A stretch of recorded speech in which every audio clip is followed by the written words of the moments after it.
Samajwadi party के राष्ट्रीय अध्यक्ष और पूर्व मुख्यमंत्री अखिलेश यादव ने ईदगाह पहुंचकर लोगों को ईद की मुबारकबाद दी। इस दौरान उन्होंने भाजपा सरकार पर निशाना साधते हुए मीडिया से बातचीत के दौरान कहा कि पुलिस ने मुझे आधे घंटे तक रोके रखा, केवल एक गाड़ी को आने दिया। इतनी बैरिकेडिंग मैंने कभी नहीं देखी। सरकार दूसरे धर्मों के कार्यक्रमों में शामिल होने से रोकना चाहती है। वहीं ईदगाह पर अखिलेश यादव ने समाज के लोगों के साथ सेवैया, दही और कुल्फी खाई। इस दौरान कहा कि लोगों से मिलना और मीठी सेवैया खाना हमेशा एक सुखद अनुभव रहता है। यह मिठास पूरे साल याद रहती है। हमें अगले साल फिर से ईद के इस मौके का इंतजार रहेगा।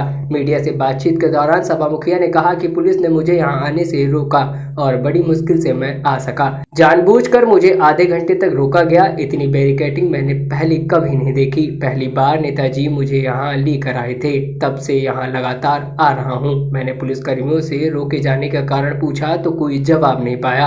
आधे घंटे के बाद मेरी एक ही गाड़ी को आने दिया गया। अब जरा एक नजर आप भी सुन लीजिए इसके आगे और क्या बोले सपा मुखिया अखिलेश यादव। मेरे पत्रकार साथियों, हालांकि आपको पता होगा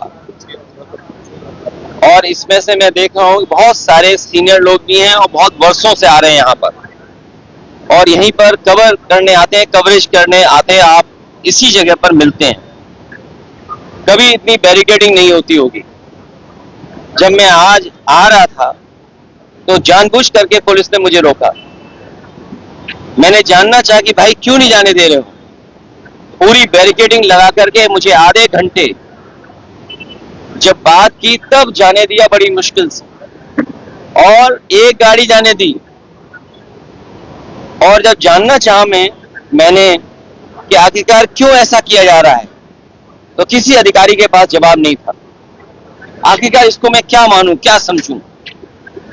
इसको मैं तानाशाही समझूं, मैं इसको इमरजेंसी समझूं, मैं इस बात को ये समझूं कि ऐसा दबाव बनाना चाहते हैं, डराना चाहते हैं, धमकाना चाहते हैं कि दूसरे के धर्मों में शामिल ना हो, दूसरों के कार्यक्रम में शामिल ना हो। कम से कम मुझे ये बताओ, मैं जाने कितने वर्षों से आ रहा हूँ।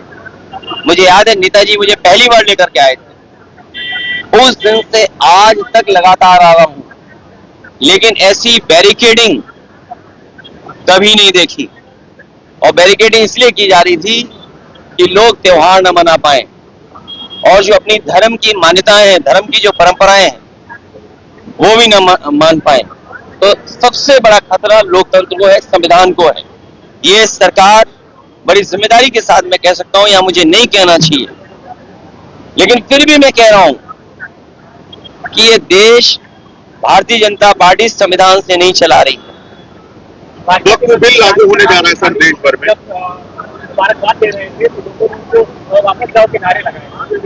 लेकिन मैं इसमें कुछ नहीं कह सकता हूँ।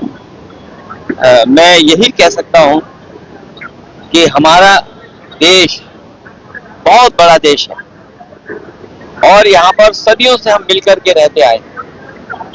हमारी मिली जुली संस्कृति यही है कि कब किसके एक दूसरे के खाने से हम मिल गए, एक दूसरे के कपड़े पहनावे से हम मिल गए। हमारी बोली भाषा, हमारा व्यवहार, बहुत सारी चीजें हमारी एक दूसरे से मिली हुई है, एक दूसरे से हमने सीखा है सदियों से। इसीलिए मिली जुली संस्कृति के साथ ये देश आगे बढ़े, तरक्की करे, यही सबकी कामना है और हम सब यही चाहते हैं। बिल लागू होने जा रहा है और काली पट्टी बांधकर उसका विरोध लगातार किया जा रहा है इस बात को लेकर।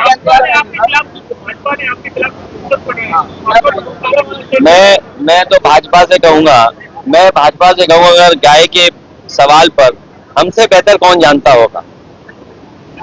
भाजपा वालों को मैं इतना कहना चाहता हूं, जो पोस्टर लगा रहे हैं, जो चैनल में डिबेट कर रहे हैं और बड़े बड़े एंकर, ये जो बड़े बड़े राष्ट्रीय चैनल हैं जिनके एंकर बड़े बड़े बहस कर रहे हैं गाय पर, मैं सबसे कहूंगा कि गाय संरक्षण के लिए काम करें। जितनी भी हमारी एंकर महिलाएं हैं, एंकर पुरुष हैं, और जो कंपनियां इन्वेस्ट कर रही हैं इन चैनलों में, मैं उन कंपनियों के मालिक से भी बड़े हाथ जोड़ के निवेदन करूंगा कि वो लोग भी गाय के संरक्षण पे, गाय को के संवर्धन पर, गाय के और हमारी कैसे पले बढ़े उसके लिए काम करें। और जो बात मैंने कही वो इसलिए कही थी मैंने, क्योंकि भारतीय जनता पार्टी के लोग न गिनती बताएंगे कि गाय और सांड कितनी है उनके यहाँ, न गिनती बताएंगे न मरने वालों की गिनती बताएंगे, और बजट आखिर कहाँ खर्च हो रहा है ये भी नहीं बताएंगे। तो मैं अपने पत्रकार साथियों से कहूंगा, जितनी जिम्मेदारी से मुझे आप जानकारी दे रहे हैं उतनी जिम्मेदारी से संख्या कहलवा दो उनसे, और उस संख्या में एक महीने में कितने लोगों की जान जा रही है गायों की, वो भी संख्या बता दें। और आखिरी मैं अपनी बात कहता हुआ, ये सब बहस इसलिए भारतीय जनता पार्टी छेड़ती है क्योंकि जो बुनियादी सवाल है, किसान की आय दोगुनी होना, नौजवान की नौकरी रोजगार का सवाल, इन्वेस्टमेंट आने का सवाल, महंगाई का सवाल, बिजली महंगी का सवाल, इलाज दवाई है ही नहीं अस्पतालों में, और सबसे बड़ी बात जो छिपाना चाहते हैं वो जो भ्रष्टाचार है, ease of doing corruption, ease of doing and taking commission, ease of doing घोटाला, और उनका ही सबसे प्रिय अधिकारी लापता है, भगोड़ा है, साबित हो गया है।